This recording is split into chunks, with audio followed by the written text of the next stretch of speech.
Hello everyone and welcome back to Dragalia Foundry, a fan channel where everything Dragalia Lost can be found. In today's video, I'll be looking at this month in Dragalia Lost for the month of October 2020. If you're not aware, this is a news post we get from the game's director, Okada, at the beginning of every month to talk about what's coming in the month ahead and sometimes give a preview of what's to come for the game as a whole or later down the road. So we've gotten a lot of news recently with the Dragalia Digest and all of the anniversary notices and events, but to my surprise, there were actually some really nice and exciting new pieces of information in here. So we're going to read through it together, we'll discuss, and that'll be pretty much it for this video. With it being October 1st, just as a reminder, your shops are going to reset, your limited packs and your treasure trades are going to reset. As far as the Astral Raids and Void Battles, you may want to pay attention to this because the Astral Raids trade has been updated. So now you can get a Champion's Testament from there, as well as some Knight's Testaments and some other goodies. Another thing to note is if you're lacking on Manicaster tablets, because that's a brand new weapon type obviously, you can trade for a good amount of those in the monthly Astral Raids trade as well. If you're not aware of either of these systems, I'll just show you because I know there are some new players right now. Monthly packs for stocks refers to the packs that you can buy, but it took me a while to realize this when I first started playing Dragalia. I realized it in order to do my daily item summon, which is here, but the shop has a lot of things that are relevant to free-to-play players as well, like the worm print trade, the upgrade page, which lets you do your daily item summon, and the treasure trade, which lets you exchange all sorts of things that are very important. So anyway, the Void Battles, you unlock these after beating Chapter 7, and there are monthly things that you can trade for. Now, some of these are better than others, certainly. There are some that probably more experienced players would not really feel a need to collect, like the Consecrated Water, Gold Whetstone, Succulent Dragon Fruit.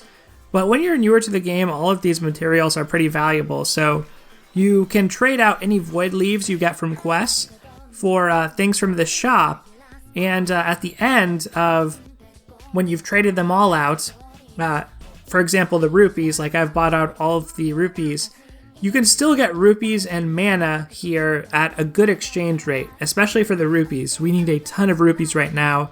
Mana is less of a bottleneck. Eventually you have more than enough mana to totally max node your characters, but rupees is still a pretty big bottleneck in the end game, and even more so as of late. So it is worth noting that Void Battles have historically been a pretty good source of farming rupees, because this exchange rate is actually pretty good, and you can trade Void Seeds on the materials page into leaves, and then use those leaves to get rupees. So in particular, Void Dragons and Void Chimera on double drops, whenever you get a Void Seed, you're going to get 2. It's actually a good amount of rupees, and I think there's maybe like a 20% drop rate on the Void Seeds, but every time you get them, you get 2, as long as you do it on double drops. There's also some special things in here that you can trade of for a limited number of times. These are also good to collect, such as the statues, which are going to boost your stats overall. And these Fafnirs, which the Bronze Fafnir relevant, the Gold Fafnir relevant, and Gold Fafnir we'll be seeing later in this video as well for this month in Dragalia Lost. But anyway, I just want to make y'all aware because I've seen players who totally miss this, and I don't know if it's exactly explained in the tutorial, because you get a tutorial explaining Void Battles are unlocked after you beat Chapter 7, but you may not realize that not only are you getting those rewards from the Void Battle quests themselves, but Void Battles are essentially like a monthly that we have in Dragalia because of the treasure trade. And same thing with Astral Raids. We haven't had any this month. Obviously this month just started, but if you had any Astral Shards from past months, you can trade them in here for, you know, some augments, which now there are more of, Knight's Testaments and a Champion's Testament, as well as some of these lesser upgrade items. And on the other page, all sorts of stuff, but the main thing to point out again is that Manicaster tablet. Alright, with that aside out of the way, let's talk this month in Dragalia Lost. So it's October 1st. We had some teases of what's to come in the digest, but we don't know a lot of details about certain aspects of the end of the month. So let's get into it. Yuji Okada here, director of Dragalia Lost. I want to start by thanking you for playing Dragalia Lost. He's so good about that. He never forgets to thank us for playing. The game has just welcomed its 2nd anniversary, and we couldn't have met this monumental milestone without the continued passion and support of players like you. The Forgotten Truths raid event is going on now as part of the 2nd anniversary celebration. Ushered through a doorway on the precipice of reality, Zethia finds herself cast back 1,000 years before her time. What secrets will she uncover about the Ilian Church, Morseati, and the very foundation of her most sacred beliefs? So they have the nice splash art there featuring Mordecai, Morseati, and of course a certain fairy here as well, under Forgotten Truths, or above it, I suppose. So for some updated thoughts on this from when I posted my video yesterday with my overall impressions on the raid story so far, I read some of the comments. A few things are more clear to me now, such as Ilia's motivation toward the end of the raid story and why she's doing what she's doing to try appease a certain character. But to me, it felt like Ilia has a lot more power than... I just feel like Ilia has a lot more power in her hands than maybe... Or I thought she had more power than maybe she does, just because of what happens in the raid story. There is a being brought forth with a significant power by Ilia, right? And it seemed almost trivial for her to do that. So to me, I feel she's in a similar power level to the villain character in the raid, and she could probably defeat and put down that character. Yeah, I don't know. So that was the thing that surprised me the most, was like, what's the deal with the pact? Is this whole plan really needed? Or couldn't you just destroy and eliminate this person or this being who is forcing everybody into an eternity of austerity? Like, why not just destroy them? So anyway, that was kind of my final takeaway on that, was I don't really still understand her plan. It feels a little bit arbitrary to me, but I get the idea of wanting to allow humans to continue to grow and persevere and change and adapt. But I just feel like she could have gone about it a different way, and I honestly think that it might be a ruse. There might be a trickery thing happening right now in like her plan, and we're gonna find out in the second part. I want to talk more about this in, spoilery detail. I've tried to be as vague as possible, but I don't want to spoil it for anybody who hasn't played it and is just watching this for the news on this month in DL. So I tried to be vague. Hopefully that didn't spoil anything for you, and maybe at the very end of the video I'll tack on some additional thoughts on that. Okay, we next find out about Gala Dragalia. Just a reminder that currently Gala Zena, Mene, and Midgard-Stormer Zero have made their appearance. These two here, the two wind characters, the Wind Dragon and Wind Adventurer respectively, they are not limited, they're not Gala. They're going to be part of the permanent summoning pool, so bear that in mind. You'll be able to get them in the future, but most likely it'll be a while before they're on focus, or a while before you can spark for them. It's hard to say. It seems like we are getting a shakeup in the pattern of banners or showcases that happen, as we'll soon read. So it's hard to say. If there was a wind focus, maybe you could spark for them. But I think we may not see those elemental focuses for a while, or even if we do, they're still kind of a low value showcase to spark on. Because think about the Gala showcase we just had with the past Gala units. Nothing was really on a focus, so you pretty much had to go all the way to 300 summons if you realistically wanted to get a particular Gala character. Well, imagine it on an elemental focus showcase. Not only there are things on focus, but it's split up pretty much across the elements, so it's still effectively random. I think they're considered on focus, but either way, it's effectively random within an element. And but not only that, but you're at a 4% appearance rate instead of a 6%. So along the way toward your 300 summons, it's going to be worse. The pools you're getting are not going to contain as many 5 stars. You're not going to get as much value in terms of Eldwater as you're going along. So maybe they would let us spark on those and still continue to have those, and it could be a way to force a particular character of an element that you want, but at great cost because you're going to get a lot of jank amid your summons. Now, for a summon showcase that is much better, stick around a few minutes and we'll discuss. But anyway, they're around, so there's a little description here. Gala Zena uses a staff and is a great offensive healer, making her a reliable cornerstone for your team when tackling various quests. Although she only has a single healing skill, she can create a healing zone that other players can enter at their discretion to restore their HP. She also has an Auspex gauge that fills when her first or second skills are used, and when the gauge is completely filled, she is granted a unique Force Strike with 5 increasingly powerful charge levels. So I've heard good things about her from those who are playing her, and as a clarification on her third ability, it sounds like it indeed works with static or passive abilities that you get off of your dragon and your worm prince. So most character abilities wouldn't have effects that raise HP, but those abilities are still abilities, the ones that are on your prince and on your dragons, potentially weapons in the future, although I don't think there are any of that type now. So she does seem to benefit from having a dragon with an HP aura. The thing is, I don't think it benefits her more than just running Gala Thor. I could be off on that, but that's the discourse I've read so far on that on the Discord. And if she does benefit from having an HP dragon, I would imagine it's Jeanne d'Arc, but maybe there's a chance of Liger, but I think it's just Gala Thor just being the best all-around light dragon for everybody. That's my expectation anyway. Besides that, we get some insight as to the weapon and worm print changes and kind of their understanding, the devs team's understanding and Okada's understanding that this is such a big change that it's going to take a while for us to adjust. So they say, as a result of the extensive changes made to the weapon, crafting, and worm print systems, we reset certain progress that players had made in the number of weapons and worm prints in their possession, as well as how far those were upgraded. At the same time, they provided goodwill gestures to affected players in the form of materials that players had spent to craft and upgrade the affected weapons and worm prints. Worm prints had their augments reset and were unequipped from teams before being provided as goodwill gestures. So, from my experience, this was mostly an inconvenience and kind of a frustration when, the anniversary hit, you want to start playing right away, right?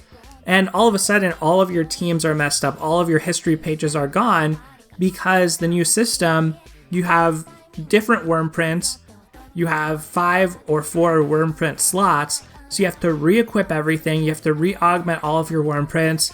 It took me maybe half a day to feel that I actually had my account back to where I wanted it. And not that I really lost a lot of value or materials, because they did give back a lot of that, but certainly in the frenzy to figure out the new system, I definitely made some mistakes as well.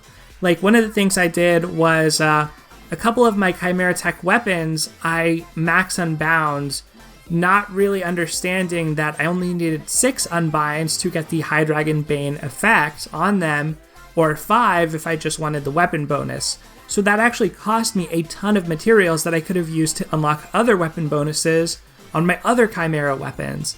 Things like that really feel like they added up to make it a difficult transition for me as well as other players, I think.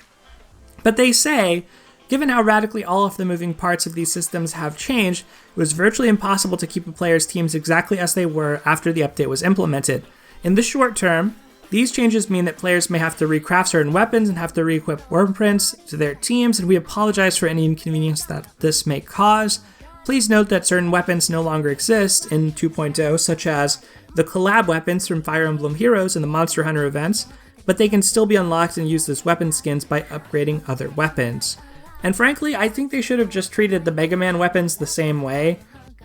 I know technically the Mega Man weapons have a special skill that lets you fire the Mega Buster, but to me, having to have an other weapons tab that's practically empty, I don't know if you have seen this, but we'll head over there for a second just because I think visually, for some players, this is going to help them kind of conceptualize some of the stuff I talked about in my guide. But as for the weapons crafting page, to me, this whole other weapons, and it's basically just totally empty for the most part, with 1 2-star sword and the mega weapons. I feel like it's a waste of space. I would have rather seen these mega weapons just as skins and just say forget about it as far as firing the Mega Blaster, or put it as, I don't know. I mean, maybe there's another way they could have done it, integrated it better with the rest of the menu. I don't mind it being separate, and obviously they have the potential to fill this out, but right now it just feels a little bit like unnecessary in my opinion. As for the weapon navigation itself, it's a lot to take in. One of the biggest things was your void weapons were totally undone and uncrafted. Everything when you started off here would have been at 0. And only by powering stuff up would you would have to first recraft it, I think, and then you would have to power it up. Or either that or is like at 0 nodes.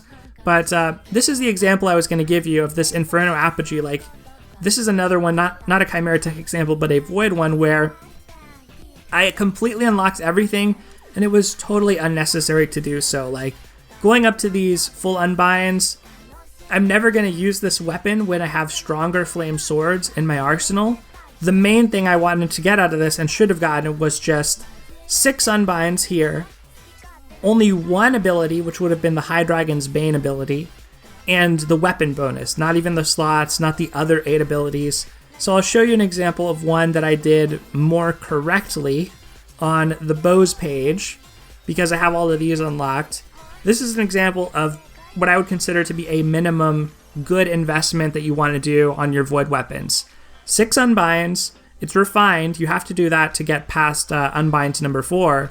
And for functionality, I have the weapon bonus unlocked, so that gives me a passive benefit to all of my bows.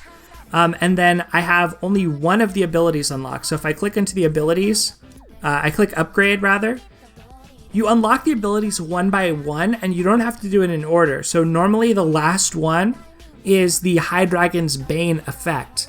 That's the one that you want if you want to be part of these auto clears of the High Dragon trials using 4 gold Fafnirs, which is actually very efficient for farming. So I highly recommend that for your solo and auto teams you do this.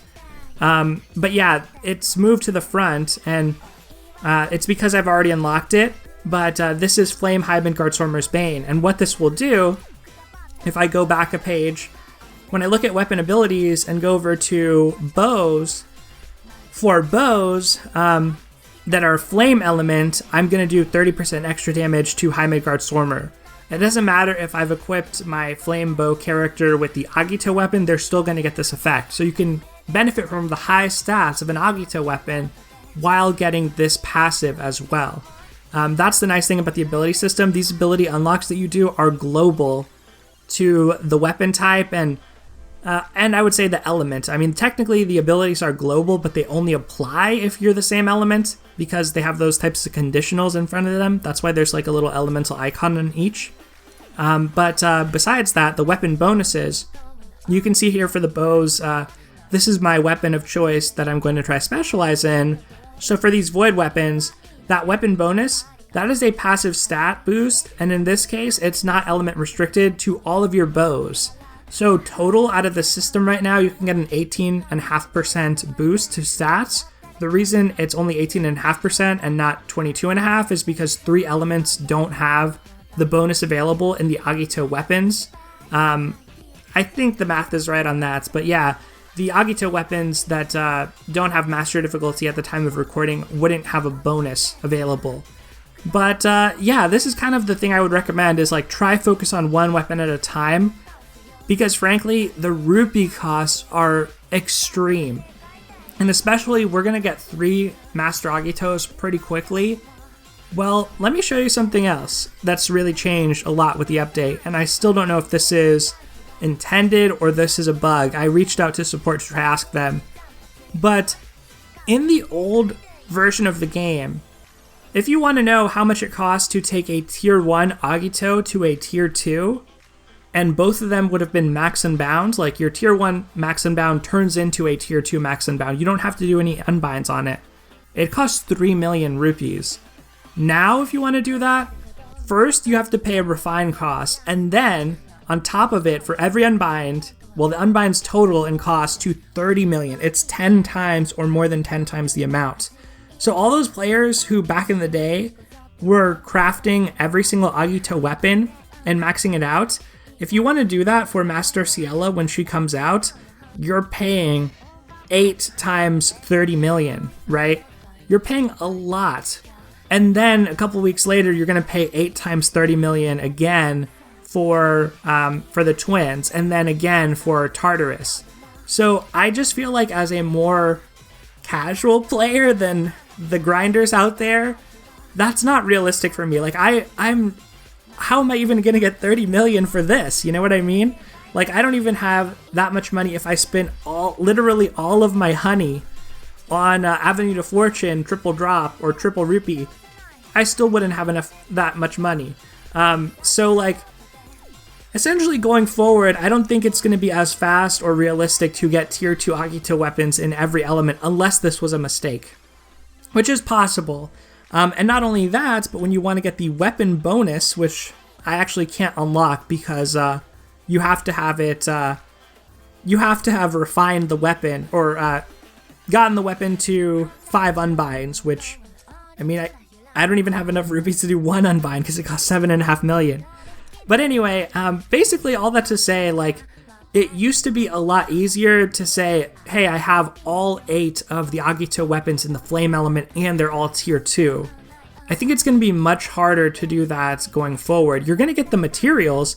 It's not like I'm at any shortage of materials, but in the amount of runs it takes me to get the drops I need, I'm going to get nowhere near the amount of rupees, even if I'm running with 3 gold Fafnirs or 4 gold Fafnirs in my comp.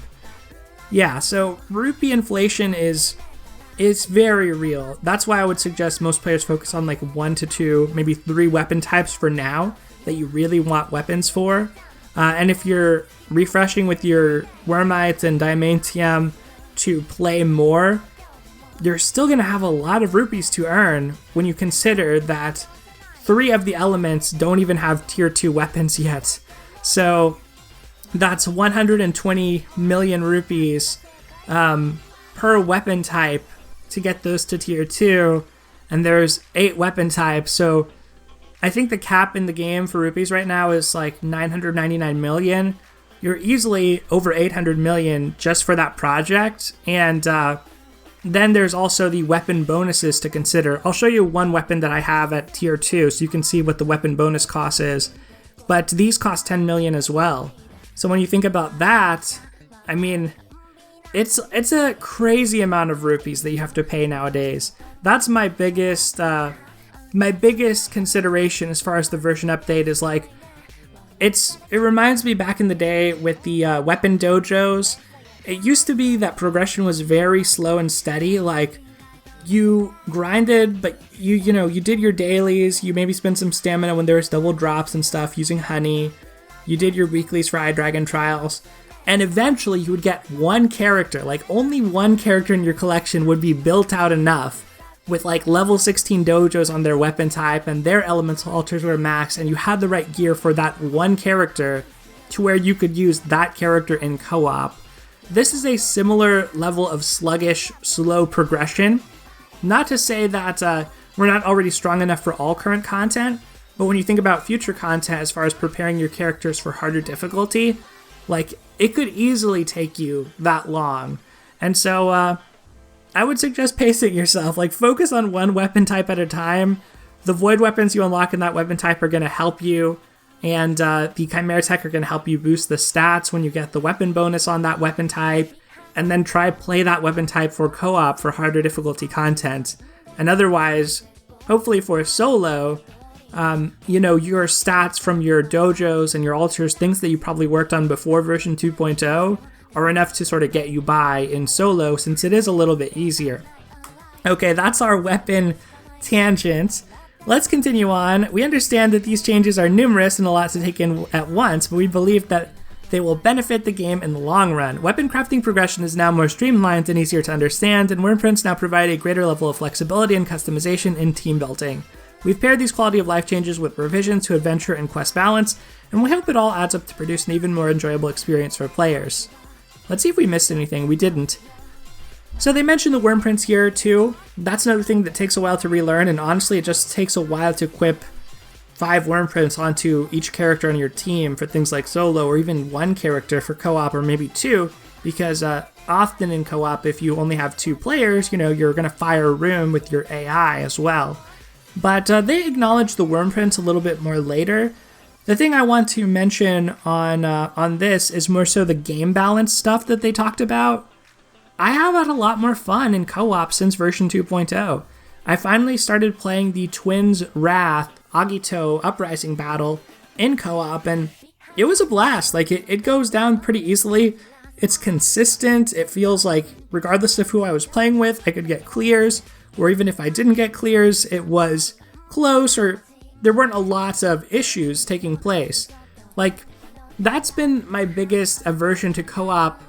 Oftentimes, it's just, it can be frustrating, and when you're playing with your friends or with a group and you start to fail repeatedly, it doesn't feel very good. So I know that players like difficulty in this game, and there are some players who prize that above all else, but I really value in co-op being efficient with my time and feeling like I was productive and like we accomplished something when we set out to do so.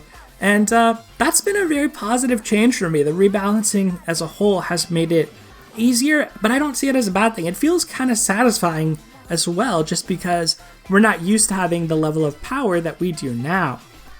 So anyway, that's enough about that topic.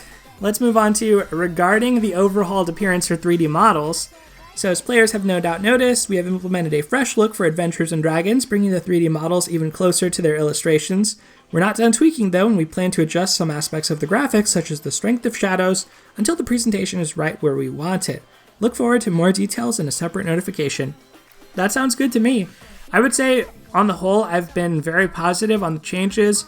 There are a few adventures or a few times when I look at the character models and think it's a little bit funny looking, and depending on the size of your screen and whatnot, it can look a little bit like the lines kind of, I don't know, I don't even really know how to describe it, but I mentioned it with regard to Yuden's hair when I was summoning the other day. I noticed it as well with Audric, but sometimes the bold outline of the characters can kind of overwhelm the presence of the character and stand out a lot more. On other characters, it feels a lot more natural.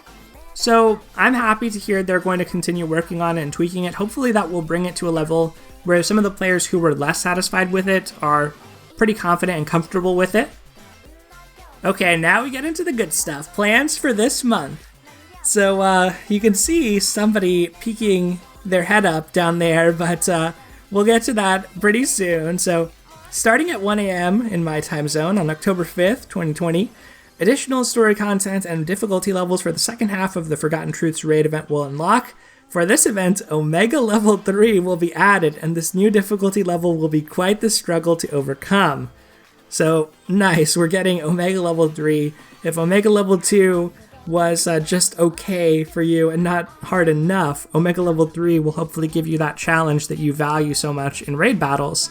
And something else that's happening that's pretty cool is there will be a solo-only quest with fixed parameters with the same content as the Omega difficulty battle, but it's designed to allow as many players as possible to experience the epic showdown with Mor Sayadi without having to worry about whether or not their team is strong enough to participate.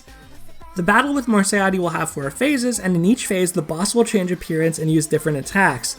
Even the stage and background music will change. We hope you enjoy this dynamic battle.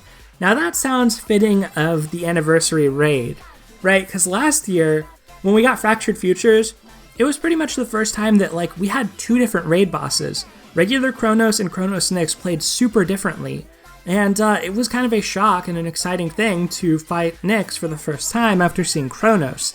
I am all about phase changes. That is going to be cool. That's going to add some excitement and flair that I feel like this raid does kind of need. The stage looks great, the boss looks great, the attack patterns are sweet, but right now with the difficulty level being on the lower side, it's hard to actually get to enjoy some of that because a lot of the daily play in the raid just does end very quickly.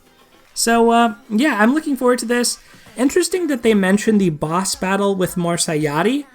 I was hoping we might fight another character for the boss battle because I feel like Morsayati, I don't know if Morsayati's the true villain in this situation. But I won't divulge any more than that on that topic. Okay. Oh man, this one has everybody going crazy. So, starting at 1 a.m. October 5th, same time, a prize showcase in which the Manicaster wielding adventurer Ilia will appear, and it will be held. For further details, like her stats and skills, please see the corresponding in-game notification. That's not out yet. But confirmation, Ilia is going to be playable. She is a Manicaster, aka gun-wielding adventurer. I don't know what element she is based off of this. I would want to say light, but I also feel like with the Manicaster weapons, they might want to diversify the elements that have access to them to slowly build out the weapon collection over time, because right now they are at a disadvantage as far as weapon bonuses since there's only the light element weapons in the crafting menu. So part of me also thinks, could we get a shadow element Ilia? I don't know. It doesn't feel too off from her character. Like, she could be light or shadow. She almost feels very neutral to me.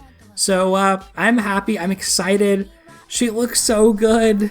She is the goddess that we needed, that we didn't deserve, but we needed.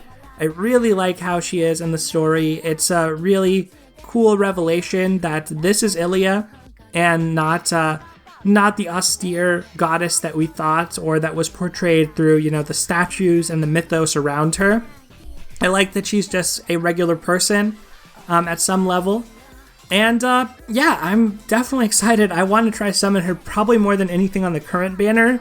This is why you want to wait, by the way, and not blow your stash immediately, because this is happening the day after the current Gala Dragalia ends, the one featuring Zena and our two wind friends, of course. So do your free daily tenfolds on the current summon showcase, but do consider maybe you want to go for Ilia as well. And here's the kicker. When you summon on a prize showcase, you will receive a bonus prize with each summon. It's been a while since the last prize showcase was held, but in the upcoming one we plan to revise the overall lineup of bonus prizes based on the recent adjustments to game balance. Thank you for your understanding. Okay, so if you weren't here for it, the last time they had the prize showcase, the one and only time, was in December of 2019, right before the new year. The reason this prize showcase looks to be already better is there's actually a new adventurer featured on it. So there's reasons you would want to summon on this anyway. The other showcase didn't have any new adventurer featured on it. The whole merit to it, or purpose to it, was essentially you were gambling for precious items, because every summon that you did, you had a chance of getting various precious items. And these were pretty good. I mean, you could get a whole sunlight stone, you could get Damascus ingots, Damascus crystals, golden keys, golden fragments. I want to say you could get Eld water. I don't remember exactly what you could get, but they're the types of things that players would spend money for and buy in the shop, actually. So as far as updating it, I could see them adding the 6-star ingots to it, because obviously those, well, not obviously, but those weren't around last time. And maybe they could add elemental tomes. That's something else that wasn't around last time. And if it already wasn't there, I wouldn't be surprised if they just add like huge chunks of rupees, like 1,000,000 rupees could be your item that you get, or maybe, I mean, that's actually not a huge chunk, but like that's the consolation prize to me. Maybe you could get up to like 100 million rupees or something. I wish that was the case, because I feel like I really need those.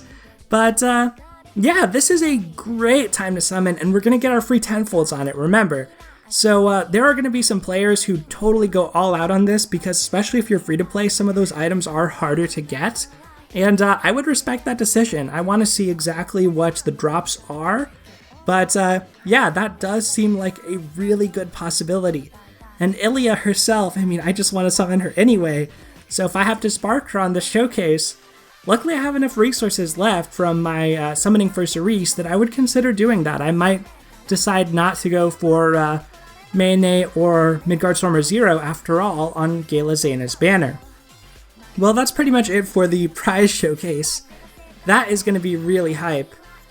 And consider that after that, we may get seasonal showcases because it is October, and we can get Halloween alts after that. So yeah, this is a very lucrative time to be summoning. Like, all of these banners are tempting in really compelling ways. And we also still don't know. It's possible they could have been holding out on some type of collab announcement. You never know. It is a possibility that that could happen in November, and if that happens, you know, luckily we got a month of free tenfolds, because we're going to be crying for Wormite to try pull whatever is on that collab if it does have summonable characters. So yeah, take advantage of the free tenfolds on this. Try your best to get Ilia, possibly go further, but that's going to depend from player to player on how much you value those prizes. But generally, this has been, the one time this happened, it was considered to be like a surprisingly really good showcase that I think a lot of players overlooked. Okay, so next up, Master difficulty is being added to Ciella's Wrath. We already knew about this. They're going to add solo and co-op at the same time on October 9th. A Halloween-themed Onslaught event will start on October 12th. That's fun. Onslaught events are where you do the dragon battle, and you'll often fight against an astral dragon, which is like a 1v1 dragon. I say often, but Onslaught events are still pretty new, so that happened last time. We'll see if it happens this time. But I like that they're adding some theming to it. I really hope I see that on the maps and on the quest screen as well, because so far the Onslaught and defensive events have always had kind of a generic theming. They are more of a filler event, but they're something to do in the middle of the month. They give you good rewards. They're worth playing. It's just they haven't had the higher production value of like the raid events and the facility events in the past, because they are fairly new. After that, on October 19th, the Accursed Archives facility event and Stirring Shadows story event make a return. So these are connected, and they're connected to the adventure stories for Curran, Heinwald, and Lathna, as well as Akasha. So they're very spooky, appropriate for Halloween, but I am surprised. I thought they would put these direct to the event compendium, and they didn't. They did put the Halloween event in the compendium. It's there now if you want to play it. It's just there's been so many other demands on our stamina with the double, triple drops and everything, but these don't seem to be coming to the compendium right away. Instead, it's going to be a revival event. There are some pros to that, and I think you get more Wormite because of the dailies and stuff, so it's a good thing to have them back. They are appropriate for the season, but I am a little surprised to not see any mention here of a new proper big event like a Halloween raid event. I could still see that happening though.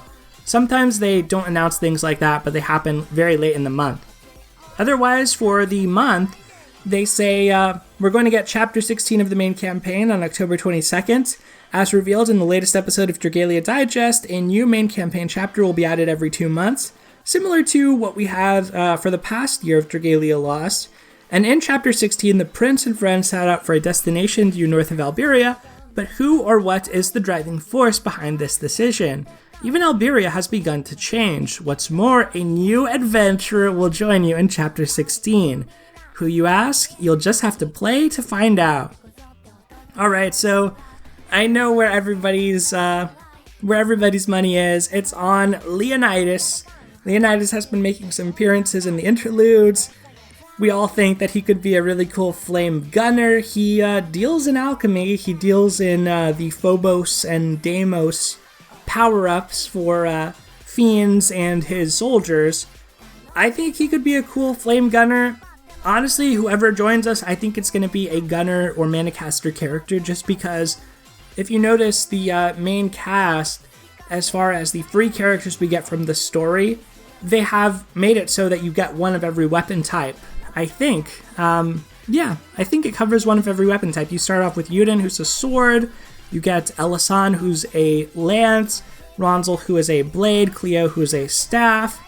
You get Luca, who is a bow. And the others join later, so I don't want to spoil them, but you do get a dagger, a blade, and a wand, which is 8. So the 9th weapon type is probably going to be Manicaster, so whoever this is, that is the class I think that they will have. But maybe it could be somebody else, maybe it could be Mascula. Who knows, like Mascula makes a return, a separation.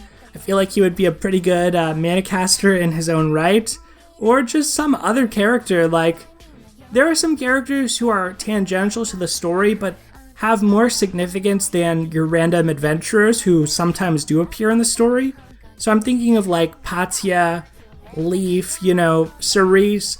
They're a little bit more adjacent to the main story than your random gacha characters that are in the Halidom technically, but really have no bearing or connection to the main cast. So I could also see it being some of those characters that kind of like, some of them have a Gala variant, but not a regular variant. So maybe we could see something like that. But I would have to say I probably think it's going to be Leonidas as well, just like everyone else. Okay, so future updates, and I think this will be the last section other than in conclusion, but it's a pretty long section. So version 2.0 brought a bevy of adjustments and improvements to many aspects of the game, but the devs weren't able to polish some features as much as they had hoped by its release, and going forward they're going to continue to tweak systems introduced by the major updates. While the ability to equip up to 5 worm prints in a single weapon allows for a large degree of customization, it also means that players have more things to juggle when building a team from scratch. Totally agree. With this in mind, a feature that allows players to register sets is currently in development. Love to see it. That is what we need to make this system easier to use. Also, in order to help players more quickly find the particular worm print they're looking for, we'll consider ways to improve the sorting feature. While we hope that players are enjoying the improvements made to the weapon and crafting systems, we realize that no system is perfect, so if you have any feedback about these changes, please let us know via the leave feedback feature in-game. I definitely sent in feedback. I sent in an inquiry about the rupee cost. That is the main thing I have feedback about at this time. A new difficulty level to the Agito Uprising that's even tougher than Masters in the works. Materials obtained from clearing quests of this difficulty can be used to upgrade Agito weapons, but doing so will not increase the parameters much. Players will, however, notice a difference in the upgraded weapon's appearance. For example, flame-attuned weapons may become engulfed in flames. Take a look. I think this is cool.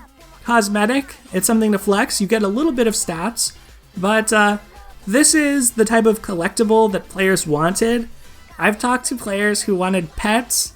Pets are probably more complicated to implement and design. This is obviously more minor, so it might not scratch that same itch.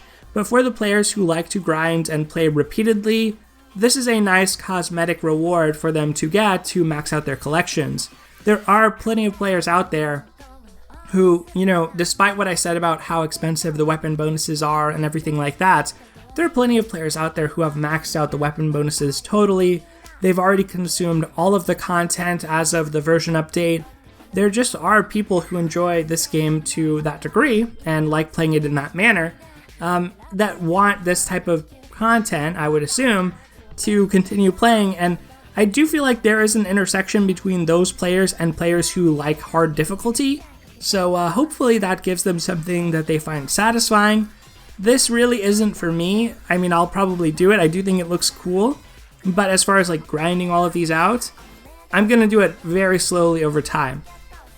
The new difficulty level is designed to push both your skills at managing resources to make adventurers stronger and precisely controlling them in the heat of battle to their limits. The first of the Agito Uprising quests to feature this difficulty will be Volk's Wrath. Nice. Volk is my favorite. As with other quests, there will be a solo play variant and a co-op variant released at the same time. Besides that, they plan to bring back the ranking event held... Oh, okay. That's... ranking event? No, we don't really need this. Last time players went against the clock in Advanced Dragon Trials, but this time players will compete for the best time and content that is more accessible, so that as many players as possible can participate in the event. So they said time attack specifically, as far as rankings, on the Anniversary Digest, in the Anniversary Digest. Now here they don't say time attack, but they say rankings. Are there other forms of ranking players? There certainly are. You can imagine Battle Royale is something that can get ranked. Not based on time, of course, but I take them at their word in the digest that this is going to be a time-based ranking, but they want it to be more accessible. I don't really know what they're going to do for this, because if you're an endgame player, you should be able to clear the easier difficulties of hard content in 10 seconds, 10 to 20 seconds, maybe 30. Certainly, I would imagine there are some standard high dragon trials that you could clear in like 1 to 5 seconds, just because of, it taking a while for your skill animations to hit and stuff. But like, the high dragons having a solo variant has made them completely trivial. As somebody who was doing the solos beforehand when they were equivalent to co-op, they've become to the point where like you're full auto 4 gold Fafnir because you just need rupees. They've really lost a lot of their teeth as far as difficulty level goes. So if they want to make it both accessible and at the same time have it be like the old time attack, I don't know what they're gonna do. I guess I don't really want it to be like the old time attack, so who knows, like maybe this won't even be available for solo and it's exclusively co-op, which is more similar to how last year worked. I think last year technically you could have gone solo, but at that time, nobody had the solo firepower to even compete with the co-op times that were taking place, so players could barely clear in solo, let alone quad Fafnir auto. But yeah, I'm not looking forward to this. I really don't want to see this anymore in Dragalia Lost. There are ways they could do it that would make it fun, but like the PvP element, the toxicity that happens with this, I just feel like it doesn't really have a place in the game. There are players who want it, and I just feel at total odds with that desire. The one good thing is you do get free stuff and you get free rewards, but honestly, when I think back to Time Attack, all of my memories are pretty negative because I really felt like this led to a large fragmentation in the community between players who are more hardcore, wanted to always be on the cutting edge. The shadow of Time Attack makes it so that I better farm out all the weapons, I better have the best gear, I better refresh and play a lot because otherwise I'm going to get behind. With this system, before the system, like that was never a thing. That was not a concern of players. So to me, I'm just not a fan of it. But hopefully for those who are, it's implemented well, and hopefully for the rest of us, it's implemented in less of an egregious way.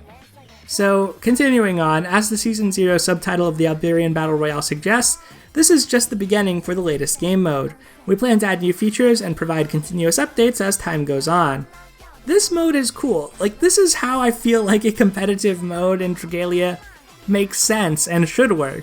If you haven't played the Battle Royale mode, it's very low stakes. It is a fun PvP mode where the glory of winning is what's at stake. You get a small amount of more rewards, but the things you can exchange those for are finite, at least the good things, so every player, just by participating enough, you can get all of the rewards.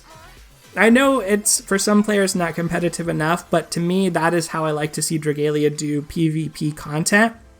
It's very casual, it's very chill, but it's enjoyable if you want that level of competition.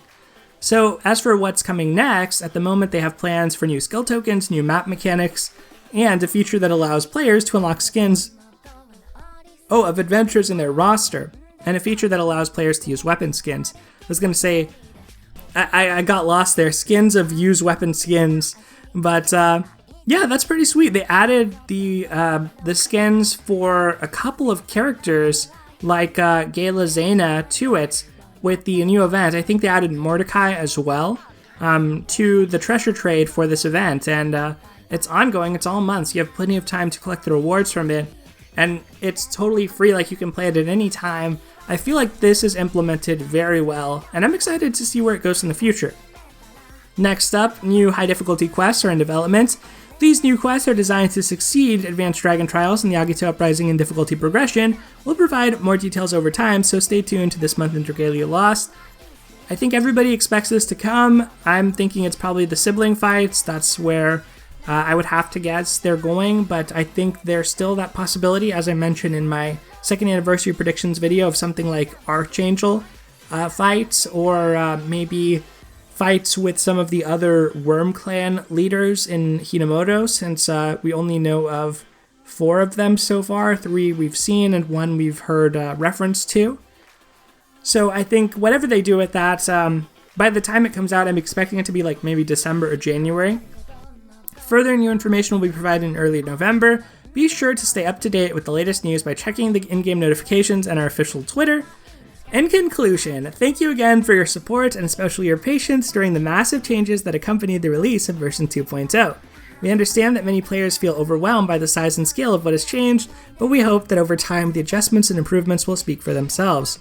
To many, ourselves included, it feels like a whole new game, and we're just as excited as we were at the launch 2 years ago to see where we can take Dragalia Lost next. We're giving all players the following items this month: 4 gold Fafnirs, 2 million rupees, 2 million rupees, I can't even unlock a worm print slot with that much money, 20 exquisite honey, and 20,000 Eld water. But the gold Fafnirs are legit. If you don't have them, you're going to want to use them when you're farming up stuff. It's it accumulates. Every gold Fafnir on your team contributes, including the ones in your backline and co-op. So you should always try to put as many gold Fafnirs as possible onto your team, basically. But yeah, it's a nice gift. They always give out a gift, and it's one that is timely. I feel like they heard a lot of the rupee complaints. For me, what I'm most excited about is definitely the prize showcase and playable Ilia. I'm just really pumped about that. I hope I get some good things, but I just really want to summon her. And besides the bow, I'm thinking to maybe secondary the mana caster weapon type, just because there's fewer overall weapons in it right now. So even though I'm going slow at unlocking the bonuses, I'll be pretty much up to speed because the weapons are releasing slowly as well. So I could see that being my secondary weapon type that I decide to play. Other than that, I still think there could be a twist, a Halloween raid here at the end of the month that they haven't announced, and still possibly a collab in November.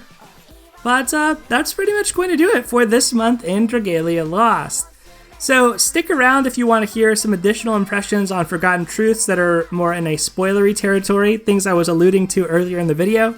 If you're still here at this point, now is your chance to walk away if you don't want to hear anything spoilery. But to make plain what I was saying earlier, I had hoped that despite what Ilia said about wanting to create a religion that worked and strove toward peace and harmony between dragons, humans, and nature, and led to a balance that Elysium found acceptable, I had hoped that that was a front or a ruse for her just trying to take out Elysium. Because to me, her power level feels like it's on the level of Elysium. If she can summon a tiny spirit puff, that tiny blue spirit that became Mordecai, turn it into a being with the power that Morsiati has, and Morsiati is strong enough to go one-on-one against Elysium and hold its own, could she not just summon from the other world additional warriors to her cause and just take out Elysium, who seems to be one of the villains in this story? Like, I think that Elysium could have been our raid boss for Omega difficulty, maybe even Nightmare difficulty. But the fact that they specifically called out Morsiati in 4 phases, now I no longer think that that's going to happen. But I was fully expecting, like, part 1 of this raid, we're fighting Morsiati. Part 2, we're fighting Elysium. Let's take out Elysium. Because to me, Ilia is a strong enough character. I don't know where she got her Omega keys from her parents, what they were about, and what her childhood connection to Elysium is. But we've seen, because of this war between humans and dragons, that dragons are apparently immortal. And humans actually have enough command of mana in this 1,000-year-ago period that they can devastate dragons with bombs and all types of traps, and using otherworld weaponry which saps dragons of the mana that is vital to their life force and being. So to me, if I were Ilia, I would say eradicate Elysium. Just get rid of Elysium. Let society continue on. Like, why do you feel the need to acquiesce to this tyrant's suggestion that everything come under its perfect order and will? Like, I don't really like Elysium. I also feel like Elysium, he ain't nobody. What are you doing, Elysium? Like, come on. Morsiati just got summoned out of a spirit portal, and he's like holding his own against you in a 7-day battle. Who are you, Elysium? Like, just summon somebody else. Or like Midgard Stormer Zero, you don't want to take a shot at Elysium? You look a lot better. You look like you could take him out. But yeah, I just like, yeah, I don't know. I mean, the whole like godly power of Elysium, I guess that's a thing, but I find it a little hard to accept that like the plan of creating a church is the most sensible plan as far as dealing with this world-ending calamity and this villain that nobody really seems to like, yet everybody kind of accepts as a ruler. Like, in Pokemon, you can knock out Arceus, you know? Do you see what I'm saying? Like, you can get a KO if you're playing Ubers or whatever. But anyway, that's enough rambling about the raid story. I just really wanted to fight against Elysium after playing that story. I didn't like how he treated everyone, and Ilia would have been the perfect way to do so alongside Mordecai. But that's really going to do it for this video, everyone. I hope you enjoyed this look at this month in Dragalia Lost. Let me know what you're most excited about for this month in the comments below. Thank you so much for watching, take care, and I'll see you next time.